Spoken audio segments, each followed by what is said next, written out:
പരിശുദ്ധ അമ്മ ജീവനോടെ പ്രത്യക്ഷപ്പെട്ട ഈ പുണ്യ ആൾത്താരിൽ നിന്നും അമ്മയുടെ സാക്ഷിയാവാൻ അമ്മയുടെ മധ്യസ്ഥയാൽ ഈശോ നൽകിയ എല്ലാ അനുഗ്രഹങ്ങൾക്കും അമ്മയ്ക്കും തിരുക്കുമാരനും പരിശുദ്ധാത്മാവിനും കോടാനുകൂടി നന്ദി പറയുന്നു. എൻ്റെ പേര് മിനി. ഞാൻ പിറവത്തുനിന്ന് വരുന്നു. ഞാൻ ഉടമ്പടി എടുത്തത് 2024 മാർച്ച് 26 ഞാൻ ആദ്യമായിട്ട് കൃപാസനത്തിലേക്ക് വരുന്നത് 2019 സെപ്റ്റംബർ 19 അങ്ങനെ സെപ്റ്റംബർ 19 വരികയും 5 മാസം ഞാൻ ഈ കൃപാസനത്തിൽ വരികയും ചെയ്തു. അതേ തുടർന്ന് പിന്നെ കോവിഡ് വന്നു. ആദ്യത്തെ ജപമാല റാലിയിൽ ഞാൻ പങ്കെടുത്തു. ജപമാല റാലിയിൽ പങ്കെടുക്കുമ്പോൾ എനിക്ക് അതികഠിനമായ ഛർദിലും തലവേദനയും ഉണ്ടായിരുന്നു. അങ്ങനെ ഞാൻ ഒരു വെയിലോ മഴയോ ഒരു ശകലം യാത്രയൊന്നും ചെയ്യാൻ പാടില്ലാത്ത അവസ്ഥയിലായിരുന്നു ഞാൻ. ആ അവസ്ഥയിൽ ഞാൻ ജപമാല റാലിയിൽ പങ്കെടുക്കുമ്പോൾ ഞാൻ അമ്മയോട് പറഞ്ഞില്ലായിരുന്നു എനിക്ക് രോഗം മാറ്റിത്തരണമെന്ന്. പക്ഷേ ജപമാല റാലിയിൽ പങ്കെടുത്ത് ഞാൻ വീട്ടിൽ ചെല്ലുമ്പോൾ എനിക്ക് യാതൊരു ബുദ്ധിമുട്ടുകളോ സുഖമായിട്ട് നടന്ന് ഞാൻ ജപമാല റാലിയിൽ പങ്കെടുത്തു. അതിനുശേഷം ഒരു 6 മാസം കഴിഞ്ഞപ്പോഴാണ് ഞാൻ പല യാത്രകളും ചെയ്തു, പല വെയിലുകളും കൊണ്ടു, എല്ലാം കൊണ്ടു എനിക്ക് തലവേദന ഉണ്ടായില്ല. ഇന്ന് 6 വർഷമായിട്ട് എനിക്ക് അതിനുശേഷം ഈ നിമിഷം വരെയും എനിക്ക് തലവേദന ഉണ്ടായിട്ടില്ല. അതാണ് എൻ്റെ ഒന്നാമത്തെ സാക്ഷ്യം. രണ്ടാമത്തെ സാക്ഷ്യം എന്ന് പറഞ്ഞാൽ 2006 എൻ്റെ വല്യാപ്പൻ എനിക്ക് ഒരു 6 സെൻറ്റ് സ്ഥലം എഴുതി തന്നു. പക്ഷേ അന്നൊന്നും അറിയില്ലായിരുന്നു എനിക്ക് മുന്നാധാരം വേണം എന്നുള്ളത്. പക്ഷേ ഞാനതിങ്ങനെ കയ്യിൽ വെച്ചുകൊണ്ടിരുന്നു. കുറേ വർഷങ്ങൾ കഴിഞ്ഞു ഞാൻ വേറെ ആരുടെയോ പേർക്ക് കരം തീർക്കുന്നത്. എനിക്ക് അതിനെക്കുറിച്ച് വലിയ അറിവില്ലായിരുന്നു. അത് കഴിഞ്ഞപ്പോഴാണ് പലരും പറഞ്ഞു കേട്ടു നമ്മുടെ പേർക്ക് കരം വന്നാലേ നമ്മുടെ സ്ഥലം നമ്മുടെ പേർക്ക് ആവുള്ളൂ എന്ന്. പക്ഷേ അതിനെ തുടർന്ന് ഞാൻ പല പ്രാവശ്യങ്ങളിലും ഞാൻ ഓരോ സ്ഥലങ്ങളിൽ കയറി ഇറങ്ങി നടന്നില്ല. അതിനുശേഷം ഉടമ്പടി എടുത്തതിന് ശേഷം ഉടമ്പടിയിൽ ഞാൻ ഈ വസ്തുവിൻ്റെ നിയോഗം വെച്ചു. ഉടമ്പടിയിൽ വെച്ചതിന് ശേഷം ഞാൻ വില്ലേജ് ഓഫീസിൽ ചെന്നു. വില്ലേജ് ഓഫീസിൽ ചെന്ന് കഴിഞ്ഞപ്പോൾ അവർ ആധാരം രജിസ്റ്റർ ഓഫീസിൽ ചെല്ലാൻ പറഞ്ഞു. അവിടെ ചെന്ന് കഴിഞ്ഞപ്പോൾ അവർ ഇന്ന പോലെ ചെയ്യാൻ പറഞ്ഞു. പിടിപിടുമെന്ന് കാര്യങ്ങൾ നടന്നു. അതുമായിട്ട് ഞാൻ വില്ലേജ് ഓഫീസിൽ ചെന്നു. വില്ലേജ് ഓഫീസിൽ ചെന്ന് കഴിഞ്ഞപ്പോൾ അവർ പറയുകയാണ് 50 വർഷമായ ഈ ആധാരം ഇതെനിക്കൊന്നും ചെയ്യാൻ പറ്റില്ല എന്ന് പറഞ്ഞു. ഞാൻ കാശ് രൂപവും ഉടമ്പടിയും എല്ലാം ഉപയോഗിച്ചാണ് ഞാൻ രാവിലെ ഡെയിലി പ്രാർത്ഥന ഞാൻ ആധാരത്തിൻ്റെ ഇത് വെച്ചു. അങ്ങനെ ഞാൻ അപ്പോൾ ആ വില്ലേജിലെ ഓഫീസർ പറഞ്ഞു മോള് സർവേ ചെയ്യുന്ന സ്ഥലത്തൊന്ന് പോയി നോക്കാൻ. ഞാൻ അമ്മയുടെ കാശ് രൂപവും ഞാൻ മുട്ടുകുത്തുനിന്ന് പ്രാർത്ഥിച്ച് അമ്മയുമായിട്ട് ഞാൻ ശരിക്കും പറഞ്ഞാൽ വണ്ടി കയറിയപ്പോൾ ഞാൻ മാതാവിനോട് പറഞ്ഞു എൻ്റെ വണ്ടിയിൽ കൂടെ പോകുന്നോളണം, ഞാനിത് ലാസ്റ്റാണ്, എനിക്കിനി ഇതിൻ്റെ പുറകെ നടക്കാൻ പറ്റില്ല എന്ന്. അങ്ങനെ ഞാൻ സർവേ ഓഫീസിൽ ബുധനാഴ്ച 7-ാം തീയതി സർവേ ഓഫീസിൽ ചെല്ലുകയും അവിടെ ചെന്ന് ഞാൻ മാതാവിനോട് തന്നെ പറഞ്ഞു, പുറകിൽ നിന്ന് പറഞ്ഞു മാതാവേ ഇറങ്ങ്, എൻ്റെ ഒപ്പം വരണം, എനിക്ക് ആരും എൻ്റെ കൂട്ടത്തിലില്ല, ഞാൻ ഇതിൽ നിന്ന് നടന്ന് മടുത്തു. 20 വർഷത്തോളമായി ഞാൻ 2-3 പ്രാവശ്യം പുറകെ ഇറങ്ങിയൊക്കെ നടന്നിട്ട് ഞാൻ ഉപേക്ഷിച്ച കേസാണിത്. അങ്ങനെ ഞാൻ അവിടെ ചെന്ന് സർവേ ഓഫീസിൽ ചെല്ലുമ്പോൾ ഞാൻ ഉപ്പ് കൊണ്ടുപോയിട്ടുണ്ടായിരുന്നു. ഉപ്പ് അവരാരും കാണാതെ ചെറുതായിട്ടൊന്ന് മേശയുടെ പുറത്ത് വിതറി. അവർ പേപ്പർ എൻ്റെ കയ്യിൽ നിന്ന് ഈ വസ്തുക്കൾ ഇതെല്ലാം പ്രമാണങ്ങളെല്ലാം മേടിച്ചു. പ്രമാണങ്ങളെല്ലാം മേടിച്ച് കഴിഞ്ഞപ്പോൾ 10 മിനിറ്റ് എന്നോട് അവിടെ ഇരിക്കാൻ പറഞ്ഞു. അവർ നോക്കി ഒരു കാര്യവും എന്നോട് ചോദിച്ചില്ല. ചോദിച്ചാൽ തന്നെ എനിക്ക് അതിനെക്കുറിച്ച് ഒന്നും അറിയില്ല. കാരണം 50 വർഷങ്ങൾക്ക് മുമ്പാടുള്ള ആണ് സംഭവം. അങ്ങനെ 10 മിനിറ്റ് കഴിഞ്ഞപ്പോൾ അവരെന്നോട് പറഞ്ഞു ചേച്ചി ഇത് ഇന്ന് ഈ വർഷം കരം വരുമ്പോൾ ചേച്ചിയുടെ പേർക്ക് ആയിക്കോളുമെന്ന്. എന്നിട്ട് ഞാൻ കഴിഞ്ഞ പ്രാവശ്യം എനിക്ക് വരുമ്പോൾ സാക്ഷ്യം പറയാമായിരുന്നു. പക്ഷേ ഞാൻ പറഞ്ഞില്ല.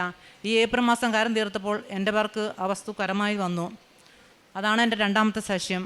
പിന്നെ മൂന്നാമത്തെ സാക്ഷ്യം 31 വർഷമായി എൻ്റെ കല്യാണം കഴിഞ്ഞിട്ട് 23 വർഷത്തോളം ഞാൻ അടുത്ത വീടുകളിൽ പോയാണ് വെള്ളം കോരിക്കൊണ്ട് വന്ന് എല്ലാ ആവശ്യങ്ങൾക്കും ഉപയോഗിച്ചുകൊണ്ടിരുന്നത്. അത് 1/2 കിലോമീറ്ററോളം കയറി പോകണമായിരുന്നു. എൻ്റെ കുഞ്ഞുങ്ങൾ ചെറുതായിരുന്നു. കുഞ്ഞുങ്ങളും ചെറിയ പാത്രങ്ങളും ആയിട്ട് ഞാനും അങ്ങനെ കോരിക്കൊണ്ടുവന്ന എല്ലാ ആവശ്യങ്ങൾക്കും കഴിഞ്ഞുകൊണ്ടിരുന്നത്. അങ്ങനെ 2017 ഞാനൊരു വീട് വാങ്ങിച്ചു. 2017 ഒരു വീട് വാങ്ങിക്കുമ്പോഴും എനിക്ക് വെള്ളമില്ല, വാട്ടർ കണക്ഷൻ്റെ വെള്ളമേ ഉള്ളൂ. അത് നമ്മൾ രാത്രി 10 മണിക്ക് 12 മണിക്ക് നോക്കി നിരുന്ന് പിടിച്ചില്ല എങ്കിൽ നമുക്ക് വെള്ളം കിട്ടത്തില്ല. അങ്ങനെ ഞാൻ കഴിഞ്ഞ ഡിസംബറിൽ ഒരു കിണർ കുത്താൻ തീരുമാനിച്ചു. കിണർ കുത്താൻ വൈകിയത് എന്താണെന്ന് വെച്ചാൽ ഒരിക്കലും നമുക്ക് വെള്ളം കിട്ടില്ല എന്നാണ് എല്ലാവരും ഇവിടെ അഭിപ്രായത്തിൽ പറയുന്നത്. പാറയാണ്, പരിസരങ്ങളിലെല്ലാം പാറയാണ്. അപ്പോൾ നമ്മൾ കുത്തിയിട്ട് കാര്യമില്ല എന്നൊരു നമുക്ക് ഒരു വിശ്വാസം കൊണ്ട് നമ്മൾ കുത്തിയില്ല. ഉടമ്പടിയിൽ ഞാൻ ഈ കിണറിൻ്റെ ഇത് വെച്ചു. എനിക്ക് നടക്കുമെന്ന് ഒരിക്കലും ഞാൻ പ്രതീക്ഷിക്കാത്തതാണ്. ഞാൻ അമ്മ മാതാവിൻ്റെ കയ്യിൽ ഏൽപ്പിച്ചു. അമ്മയത് ഞാൻ കഴിഞ്ഞ ഡിസംബറിൽ ഞാൻ കിണർ കുത്താൻ ആരംഭിച്ചു. ഡിസംബർ 1-ാം തീയതി മുതൽ ഡിസംബർ 31-ാം തീയതി വരെ ഞാൻ 1 മാസം കിണർ കുത്തുന്ന സ്ഥലത്ത് വെളുപ്പിന് അച്ഛൻ്റെ അനുഗ്രഹദിന പ്രാർത്ഥനയിൽ ഞാൻ വെളുപ്പിന് മുട്ടുകുത്തി നിന്ന് പ്രാർത്ഥിക്കാൻ തുടങ്ങി. കാശ് രൂപവും തൈലവും ഉപ്പും എല്ലാം കൊണ്ടുവച്ച് ഞാൻ പ്രാർത്ഥിച്ച് ഞാൻ കിണറിന് ചുറ്റും നിന്ന് സ്ഥലം കുത്തനെ പ്രാർത്ഥിച്ചു. ഉപ്പും തേനും ഒഴിച്ച് എല്ലാം സ്ഥലത്തും എല്ലാം ഒഴിച്ചു. അതിനുശേഷം 3-ാം തീയതി കിണർ കുത്താൻ ആരംഭിക്കുന്നു. കിണർ കുത്തി തുടങ്ങിയപ്പോഴെല്ലാം 6-7 കോല് വന്നപ്പോഴത്തേക്കും നമുക്ക് സന്തോഷമായിരുന്നു. ഒരു പാറയുമില്ല.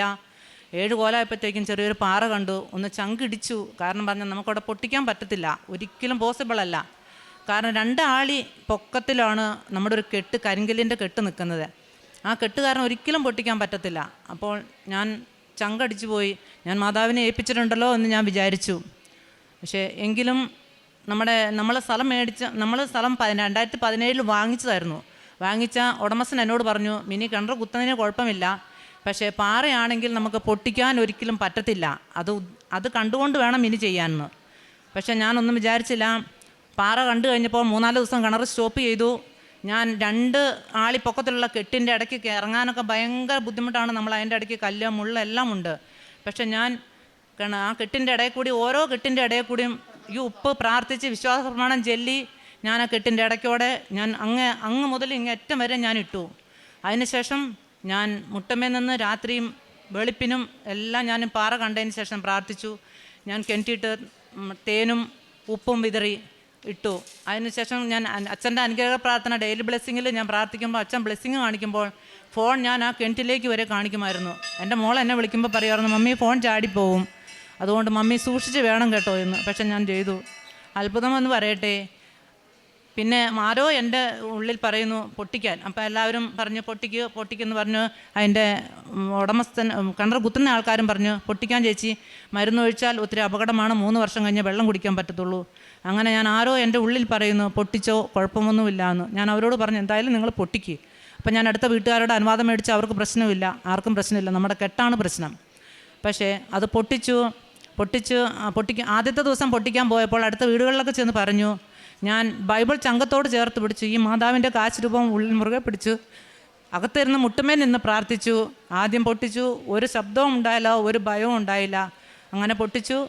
9.5 കോലിൽ 7 കോലിൽ വെള്ളം കണ്ടു. 9.5 കോലിൽ ഇഷ്ടം പോലെ വെള്ളം തന്നു മാതാവ് എന്നെ അനുഗ്രഹിച്ചു.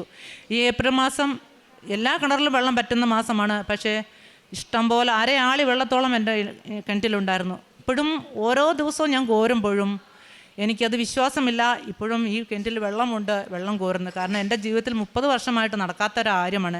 സാമ്പത്തിക ബുദ്ധിമുട്ടല്ലായിരുന്നു, പക്ഷേ എന്തോ നടക്കുന്നില്ല. ഈ പാറയായ കാരണം നമ്മൾ കുത്തിയാൽ നടക്കില്ലാത്ത കാരണം നമ്മൾ കെട്ട് പൊട്ടിപ്പോയാൽ പിന്നെ 4 ലക്ഷം രൂപ മുകളിൽ വേണം. ഒരു കെട്ടിനൊരു അനക്കം പോലും സംഭവിച്ചില്ല. അങ്ങനെ ധാരാളം വെള്ളം സമൃദ്ധിയായി തന്ന് മാതാവ് അനുഗ്രഹിച്ചു. ഇത്രയും അനുഗ്രഹങ്ങൾ തന്ന അമ്മ മാതാവിനും ഈശോയ്ക്കും പരിശുദ്ധാത്മാവിനും കൊടാനുകൂടി നന്ദി പറയുന്നു. പിന്നെ ഞാൻ പ്രേക്ഷിത പ്രവർത്തനം ചെയ്ത് ഞാൻ ഇവിടുന്ന് പത്രം വാങ്ങിച്ചുകൊണ്ട് പോണത് എല്ലാ മൂവാറ്റുപുഴ ഗവൺമെൻറ് ഹോസ്പിറ്റലിൽ കൊണ്ടുപോവുകയും ഓരോ രോഗികളെ കണ്ട് എൻ്റെ കാര്യങ്ങളെല്ലാം പറഞ്ഞ് കൊടുക്കുകയും പ്രാർത്ഥിച്ചാണ് ഞാൻ കൊണ്ടുപോകുന്നത്. പ്രാർത്ഥിച്ച് കൊടുക്കുകയും പിന്നെ അവർക്ക് സാമ്പത്തിക സഹായം എന്നാൽ കഴിയുന്ന, എനിക്കിപ്പോൾ ദൈവം കൃപയാൽ സാമ്പത്തികമായി നമുക്ക് കൊടുക്കാൻ പറ്റുന്ന അവസ്ഥയിലായിരുന്നു. സാമ്പത്തികമായ സഹായം ഞാൻ എല്ലാ രോഗികളുടെ കയ്യിലെത്തിക്കുകയും കൊടുക്കും. കാരണം ചോറ് കൊണ്ടുപോകാൻ എനിക്ക് ജോലിയുണ്ട്. ഞാൻ ഷിഫ്റ്റും പ്രകാരമാണ് ജോലി ചെയ്യുന്നത്. അപ്പോൾ ജോലി ഉള്ളത് കാരണം ഇത് കൊടുത്തിട്ട് വേണം എനിക്ക് ഷിഫ്റ്റും പ്രകാരം ജോലിക്ക് കയറാൻ. അപ്പോൾ അതുകൊണ്ട് ഞാൻ എല്ലാ രോഗികളെയും കണ്ട് അവർക്ക് പൈസ വേണ്ടാന്ന് പറയുന്നവർക്ക് മാത്രം ഞാൻ പൈസ കൊടുക്കാത്തേ ഉള്ളൂ. അങ്ങനെ പിന്നെ വൃദ്ധമന്ദിരത്തിൽ എൻ്റെ കൊച്ചുങ്ങളുടെ എന്താവശ്യങ്ങളോ ബർത്ത്ഡേയോ എന്താവശ്യങ്ങളോ അതല്ലാണ്ടും നമ്മുടെ കയ്യിൽ കാശ് വന്നാൽ ഞങ്ങളുടെ അടുത്ത് തന്നെയുണ്ട് ക്രിസ്തുരാജ എന്ന് പറഞ്ഞ വൃദ്ധമന്ദിരത്തിൽ കൊണ്ടുപോയി ഞാൻ 10-80 പേര് വർക്ക് ചെയ്യുന്നതാണ്. അവിടെ കൊണ്ടുപോയി ഞാൻ ചോറ് ഭക്ഷണം ഞാൻ ഉണ്ടാക്കിച്ച് ക്യാൻറ്റീൻകാരോട് ഉണ്ടാക്കിച്ച് കൊടുക്കാറുണ്ട്. പിന്നെ ആത്മീയമായി കിട്ടിയതെന്ന് പറഞ്ഞാൽ 1/2 മണിക്കൂർ ബൈബിൾ വായിക്കാമെന്ന് പറഞ്ഞാൽ ബൈബിൾ ഞാൻ വായിച്ചിട്ടേ ഇല്ല എന്ന് തന്നെ പറയാം. ഈ അച്ഛൻ്റെ പ്രാർത്ഥനയും ഈ കൃപാസനത്തിന് വന്നതിന് ശേഷമാണ് ഞാൻ മറ്റത് പിള്ളേർ ഒരു അധ്യായം വായിച്ച് അടയ്ക്കുന്നതാണ് പതിവ്. ഞാൻ 1/2 മണിക്കൂർ ബൈബിൾ വായന പറഞ്ഞാൽ നമ്മൾ ആഗ്രഹത്തോടു കൂടി, അതായത് നമ്മൾ അതെങ്ങനെയാണെന്നും പറഞ്ഞ് മനസ്സിലാക്കാൻ പറ്റില്ല. ചിലപ്പോൾ 1/2 മണിക്കൂറാവും, ചിലപ്പോൾ അതിൽ മേലെയും. അതുപോലെ അച്ഛൻ്റെ അനുഗ്രഹ പ്രാർത്ഥനയിലെ ഓരോ വചനങ്ങളും ഞാൻ എഴുതി വെക്കും. അച്ഛൻ്റെ ചൊവ്വാഴ്ചത്തെ എല്ലാ ധ്യാനവും മുടങ്ങാണ്ട് കാണും. ഞാൻ ചൊവ്വാഴ്ച രാവിലത്തെ ഷിഫ്റ്റാണെങ്കിൽ എനിക്ക് കാണാൻ പറ്റത്തില്ല, എങ്കിലും ഞാൻ ഉച്ചയ്ക്ക് വരുമ്പോൾ അല്ലെങ്കിൽ പിറ്റേ ദിവസമായാലും കണ്ടു തീർക്കും. ആ ചൊവ്വാഴ്ച ധ്യാനത്തിലെ ഓരോ വചനങ്ങളും ഞാൻ 2 ബുക്ക് നിറച്ചുമായി എനിക്ക് എഴുതി വെച്ച് ആ വചനങ്ങളാണ് ഞാൻ വായിച്ചുകൊണ്ടിരിക്കുന്നത്. അങ്ങനെ ബൈബിളാണ്. പിന്നെ ആരെൻ്റെ നേരെ കൈ നീട്ടിയാലും, നേരത്തെ ഒന്നും അങ്ങനെ ചെയ്തിട്ടില്ല, ആരെൻ്റെ കാര്യം കഴിഞ്ഞിട്ടാലും എന്നെ പറ്റുന്ന സഹായം ഞാൻ ചെയ്തു കൊടുക്കും. ഓൺലൈനിലുള്ള എല്ലാ സഹായം കണ്ടാലും ഞാൻ അവർക്കെല്ലാം പൈസ അയച്ചു കൊടുക്കും. അങ്ങനെ എല്ലാവിധ അനുഗ്രഹങ്ങളും മാതാവ് ചെറുതും വലുതുമായി ഇനിയുമുണ്ട് എനിക്ക് പറയാൻ. ചെറിയതുമായ വലിയതുമായ ഒരുപാട് അനുഗ്രഹങ്ങൾ. ഞാൻ 2-3 പ്രാവശ്യം വീഴ്ചയിൽ നിന്നും എല്ലാം കാത്തുരക്ഷിച്ചു എല്ലാം എനിക്ക് പറയാനുണ്ട്. അതിന് ഇത്രയും വലിയ അനുഗ്രഹങ്ങൾ തന്ന എൻ്റെ അമ്മ മാതാവിനും ഈശോയ്ക്കും കോടാനുകോടി നന്ദി പറയുന്നു. ഏഷ്യാ പ്രവാചകൻ്റെ പുസ്തകം 41-ാം അധ്യായം 10-ാം വാക്യം. ഭയപ്പെടേണ്ട, ഞാൻ നിന്നോട് കൂടെയുണ്ട്. സംഭ്രമിക്കേണ്ട, ഞാനാണ് നിൻ്റെ ദൈവം. ഞാൻ നിന്നെ ശക്തിപ്പെടുത്തുകയും സഹായിക്കുകയും ചെയ്യും. എൻ്റെ വിജയകരമായ വലത്ത് കൈകൊണ്ട് ഞാൻ നിന്നെ താങ്ങി നിർത്തും. പരിശുദ്ധ അമ്മയുടെ പ്രത്യക്ഷീകരണ സാക്ഷിയായിട്ട് മിനി ബിജു പിറവം തൻ്റെ പ്രത്യക്ഷീകരണ സാക്ഷ്യം നമുക്ക് മുമ്പിൽ പങ്കുവെക്കുകയായിരുന്നു. ഈ അമ്മയുടെ വാക്കുകളിൽ തന്നെ എല്ലാം നമുക്ക് വ്യക്തമായിരുന്നു. നീണ്ട വർഷങ്ങളായിട്ട് കൊണ്ടു നടന്നിരുന്ന തലവേദന, അത് ജപമാല റാലിയിൽ പങ്കെടുത്തതിൻ്റെ ഫലമായിട്ട് 6 വർഷമായിട്ട് അത് പിന്നെ ഒരു തലവേദനയും ഛർദിയും അത് പിന്നെ ഉണ്ടായിട്ടില്ല എന്നും ഉടമ്പടി നിറച്ച വസ്തുക്കളോട് ചേർന്നുകൊണ്ട് ക്രമപ്പെടുത്തിയപ്പോൾ വലിയൊരു രോഗസൗഖ്യമാണ് തനിക്ക് ലഭിച്ചതെന്ന് ഈ അമ്മ പറയുകയുണ്ടായി.